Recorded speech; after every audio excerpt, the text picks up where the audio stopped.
ketika kita bicara pentingnya bahasa Inggris, kita bicara pentingnya skill dan lain-lain, kita kemudian bertanya, level bahasa Inggris kita di mana sih? Gitu.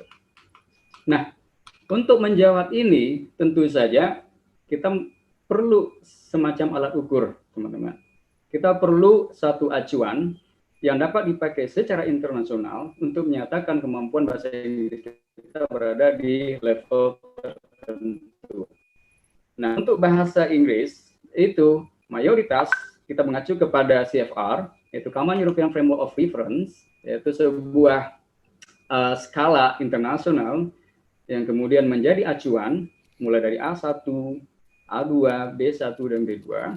Ya mungkin teman-teman bisa ngelihat di sini, itu ada Cambridge, ada IELTS, kemudian nanti juga pasti yang akan kita masuk pembahasan lebih detail adalah mengenai TOEFL.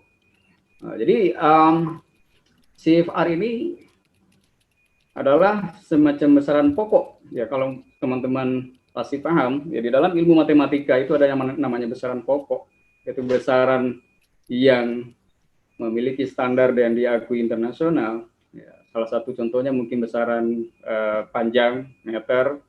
Ya 1 meter di Indonesia itu masih sama dengan 1 meter di Australia, masih sama dengan 1 meter di Australia. Inilah yang menjadi patokan kita ketika kita kemudian memilih sebuah instrumen tes, haruslah instrumen itu terukur dan link kepada satu acuan baku standar internasional.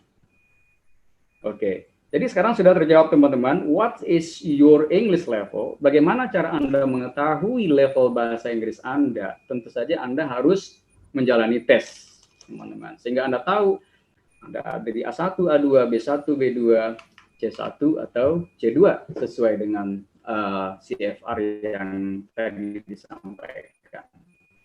Nah, berbicara kemudian mengenai tes, udah masuk lebih spesifik ini. Tes itu diciptakan ya satu berdasarkan tujuan. Jadi sinesthes itu ada yang diciptakan berdasarkan tujuan, kemudian ada yang diciptakan berdasarkan respon, multiple choice, ada essay, ada kemudian, nah ini juga menarik teman-teman. Ada yang bilang multiple choice itu adalah tes yang gampang. Ya mungkin kalau secara kita menjawabnya memang gampang, tetapi perlu diketahui bahwasanya ternyata untuk membuat sebuah instrumen yang multiple choice itu tidak sangat gampang, malah sangat sulit. Karena harus memperhatikan faktor distractor analisis namanya, jawaban yang benar, dan lain sebagainya. Nah, yang ketiga adalah ketika kita berbicara mengenai jenis-jenis tes itu, bisa dikelompokkan berdasarkan orientasi atau the way to test. Yang terakhir adalah berdasarkan score in interpretation. Okay. Nah, berikutnya, kita kemudian mengerucut lagi kepada based on specific purpose. Jadi, tes berdasarkan tujuan itu, kita bisa kelompokkan ke dalam 5 tipe. Pertama adalah placement test. Di mana placement test ini merupakan tes penempatan yang tujuannya adalah untuk mengetahui level seseorang agar kemudian dapat dia ditempatkan pada tempat yang benar atau kelompok yang benar. Pada Cambridge ada placement test, saya rasa TBI juga punya placement test, setiap lembaga itu punya placement test. Kemudian yang berikutnya adalah diagnostic test. Nah, diagnostic test ini merupakan tes yang tujuannya adalah untuk mengetahui kekuatan dan kelemahan seseorang agar proses pembelajaran itu bisa lebih fokus pada area-area lemah. Nah, setelahnya kemudian kita masuk kepada achievement test. Nah, achievement test ini adalah sebuah tes yang biasanya ditujukan untuk mengukur pemahaman atau kemampuan memahami seseorang terhadap suatu materi pembelajaran yang sudah diajarkan. Ya, contohnya seperti ujian akhir semester mungkin. Ya.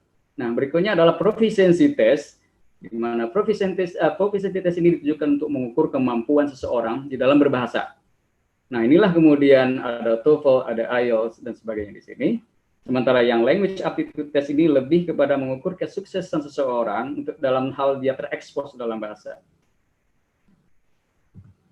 Nah, semakin mengerucut kita kepada proficiency test.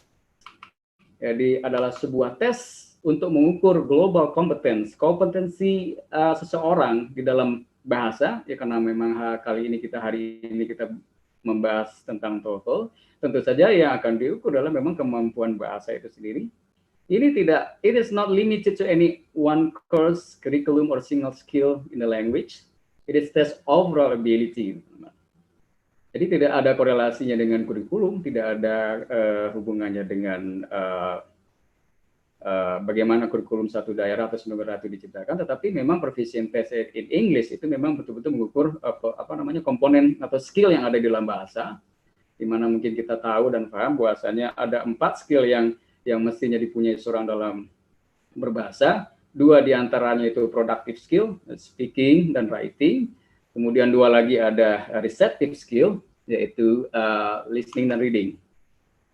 Nah, kind of English proficiency test, inilah yang kemudian menjadi tambahan sharing dari kami kepada teman-teman, bahwasanya ketika kita berbicara instrumen tes itu sendiri, untuk skala internasional atau standardized international test itu ada bermacam-macam.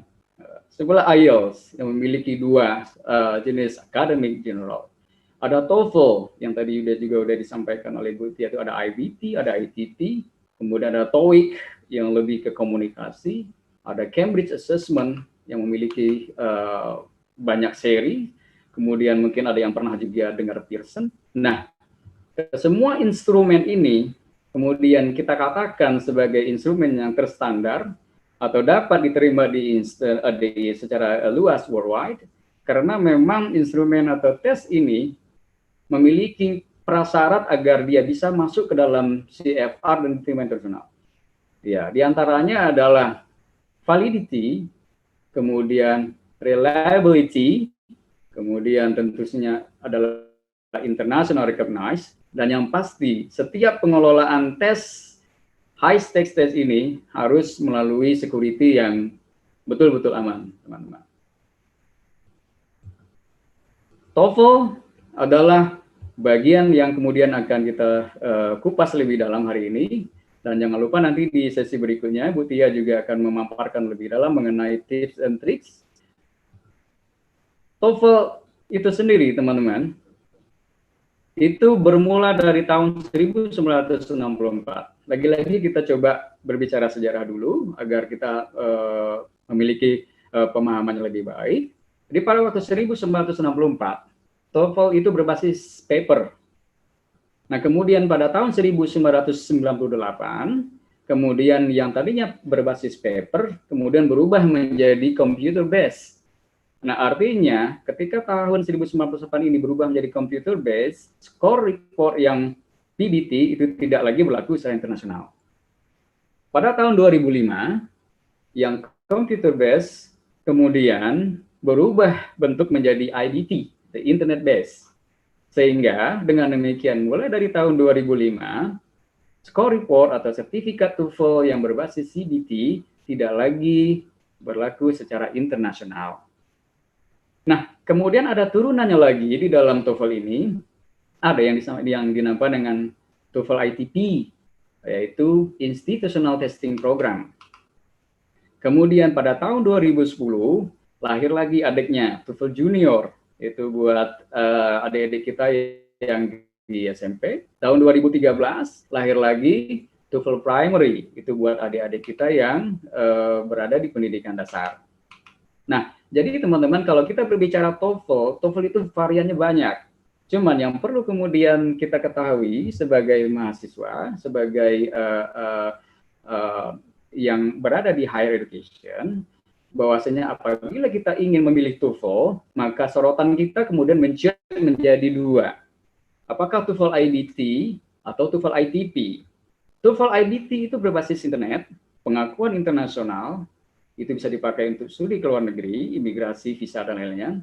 Sementara TOEFL ITP, dia masih berbasis kertas, pengakuannya lokal, bisa dipakai untuk studi di dalam negeri, beasiswa, LPDP, dan lain-lain, kegiatan untuk melamar jadi CPNS. Dua-duanya dibikin oleh lembaga yang sama, cuma bedanya hanya model soal serta pengakuannya. Nah, sedikit melihat TOEFL IBT menguji 4 skill, kemudian ada listening, reading, speaking, and writing. Of course, durasinya 4 jam 30 menit. Mungkin kita tidak akan terlalu membahas ini, nanti akan disampaikan oleh Miss Tia. Nah, TOEFL ITP Ini teman-teman, menurut data yang disampaikan oleh ITS, sampai hari ini itu udah lebih dari 2.500 institusi per tahun yang ikut dengan TOEFL ITP ini. Di 50 negara, kemudian diikuti oleh lebih kurang 800.000 peserta per tahun. Dan UTC menjadi salah satu penyelenggaranya, ya termasuk TBI yang mempersiapkan kelas persiapannya.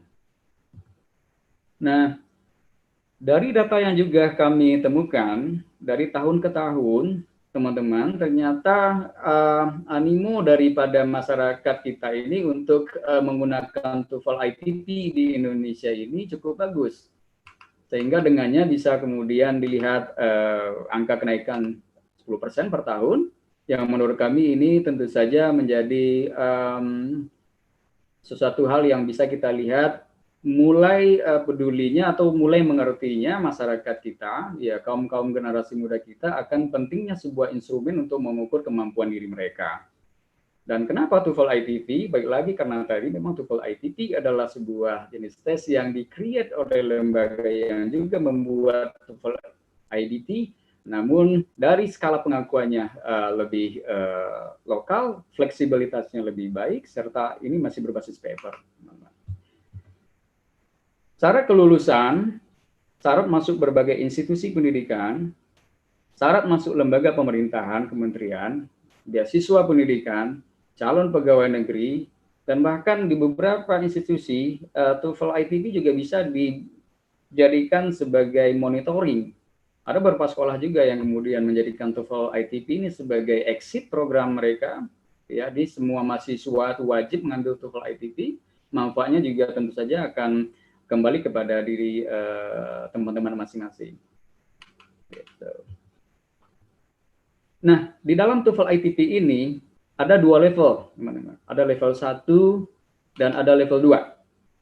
Nah, maka ketika teman-teman kemudian ingin mengambil tes TOEFL, yakinkan bahwasanya teman-teman mengambil yang level 1.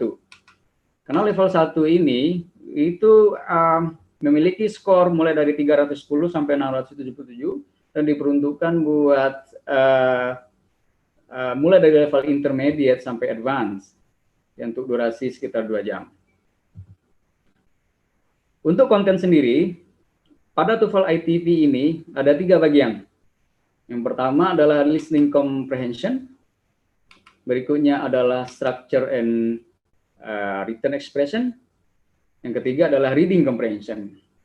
Di dalam TOEFL ITP memang tidak ada speaking. Jadi perbedaan antara TOEFL ITP dengan TOEFL IBT, di samping pengakuannya tadi, adalah tidak adanya elemen atau konten untuk speaking yang diujikan di sini. Nah, apa saja sih yang kemudian disetting di dalam TOEFL ITP itu sendiri, teman-teman? Jadi ada bagian akademik yang tentu saja dikonversikan dalam bentuk soal-soal oleh pihak ITS.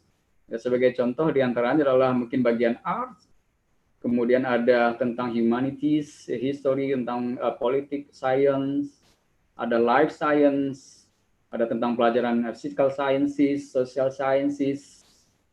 Nah, berikutnya juga ada kondisi yang terjadi di kampus, teman-teman, class schedules, class requirements, perpustakaan, kemudian administrasi yang ada di kampus, atau aktivitas-aktivitas kampus seperti clubs, committees, social event, dan lain sebagainya.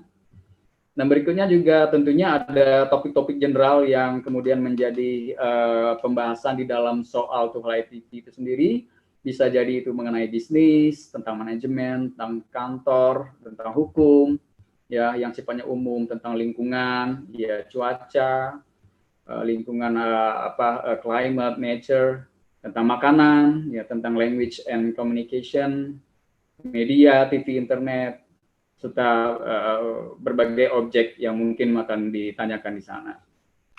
Nah, berikutnya ada keluarga, ya, tentang planning, time management, purchases, rekreasi, transportasi, dunia kerja juga bisa menjadi objek yang nanti akan menjadi soal di sana. Jadi ini bagian-bagian yang tentunya ketika teman-teman kemudian nanti memutuskan untuk ikut tes, artinya harus familiar dengan hal-hal ini.